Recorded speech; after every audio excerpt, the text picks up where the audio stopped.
Hi అండి అందరికీ. Welcome back to Mounika Raju world channel. ఒంట్లో జ్వరంగా ఉన్నప్పుడు, నోటికి ఏమీ తినబుద్ధి కానప్పుడు ఇలాంటి ఒక రెసిపీని ట్రై చేసి చూడండి. నోటికి రుచితో పాటు తృప్తిగా తినొచ్చు. ఒకసారి ఈ రెసిపీని ట్రై చేసి చూడండి. రెసిపీని చూడబోయే ముందు నా వీడియోస్ని మీరు ఫస్ట్ టైం కనుక చూస్తున్నట్లయితే ప్లీజ్ అండి సబ్స్క్రైబ్ చేసుకోండి. అలాగే ఒక లైక్ ఇవ్వండి. మీరిచ్చే లైక్ ద్వారా నా వీడియోస్ అనేది ఇంకొంతమందికి రీచ్ అవుతుంది. సో లైక్ ఇవ్వండి అబ్బా. వీడియోలోకి వెళ్ళిపోదామా? ఇప్పుడు స్టవ్ ఆన్ చేసుకొని ఒక కడాయి పెట్టుకొని అందులో 2 టేబుల్ స్పూన్ల ఆయిల్ని వేసుకోవాలి.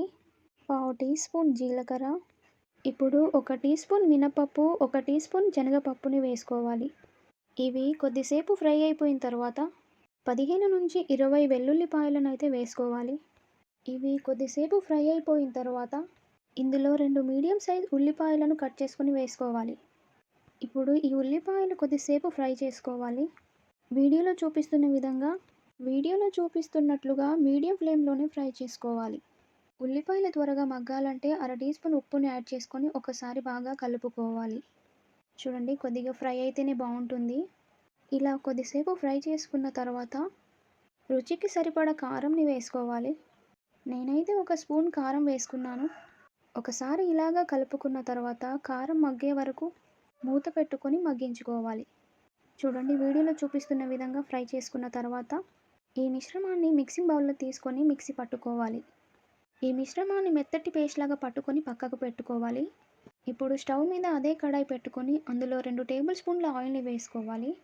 ఇప్పుడు ఆయిల్ హీట్ అయిపోయిన తర్వాత కొద్దిగా ఆవాలను వేసుకోవాలి, కొద్దిగా జీలకర్రను వేసుకోవాలి, 2 ఎండుమిర్చి చీలికలను వేసుకున్న తర్వాత ఫ్రై చేసుకోవాలి. ఇలా ఫ్రై అయిపోయిన తర్వాత ఇందులోకి ముందుగా మిక్సీ పట్టి పెట్టుకున్న ఆనియన్ పేస్ట్ని వేసుకొని ఫ్రై చేసుకోవాలి. ఈ ఆనియన్ పేస్ట్ బాగా ఫ్రై అయ్యేదాకా ఫ్రై చేసుకోవాలి మీడియం ఫ్లేమ్ మీద. చాలా బాగుంటుందండి ఈ రెసిపీ. ఒకసారి ట్రై చేసి చూడండి. ఇలా ఫ్రై చేసిన తర్వాత 2-3 నిమిషాలు మూత పెట్టుకొని మగ్గించుకోవాలి. చూడండి, ఇలా మగ్గిన తర్వాత ఓ పావు టీ స్పూన్ పసుపుని వేసుకొని ఒకసారి బాగా కలుపుకోవాలి. ఇలా కలుపుకున్న తర్వాత మరో 2-3 నిమిషాలు మూత పెట్టుకొని మగ్గించుకోవాలి. చూడండి, ఇప్పుడు బాగా మగ్గింది, ఆయిల్ అనేది సపరేట్ అయిపోయింది. సో ఇప్పుడు 2-3 కట్టల తోటకూరను కడిగి కట్ చేసుకుని ఇందులోకి వేసుకోవాలి.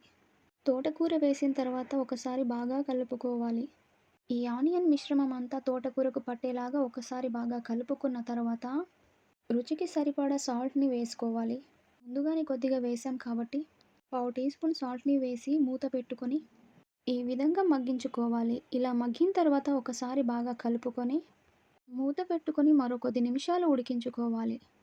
చూడండి, ఇలాగా ఆయిల్ సపరేట్ అవ్వాలి. కూర నుంచి ఇలా ఆయిల్ సపరేట్ అయిపోతే కర్రీ అయిపోయిందన్నమాట. ఫైనల్గా కొద్దిగా కొత్తిమీరను చల్లిన తర్వాత ఒకసారి ఇలా కలుపుకొని మూత పెట్టేసుకొని ఓ నిమిషం పాటు ఉంచేసుకొని స్టవ్ ఆఫ్ చేసుకోవాలి. చూడండి, కర్రీ అనేది రెడీ అయిపోయింది. ఇప్పుడు సర్వ్ చేసుకుందాం. ఈ కర్రీని వేడి వేడి అన్నంలోకి నెయ్యి వేసుకొని తింటే చాలా రుచిగా ఉంటుంది. నోటికి ఏం తినబుద్ధి కానప్పుడు ఈ తోటకూర ఉల్లికారం రెసిపీని ట్రై చేసి చూడండి. చాలా రుచిగా ఉంటుంది. తృప్తిగా తినేసేయొచ్చు. రెసిపీ నచ్చితే లైక్ ఇవ్వండి. అలాగే సబ్స్క్రైబ్ చేయని వారు సబ్స్క్రైబ్ చేసుకోండి. Thank you for watching.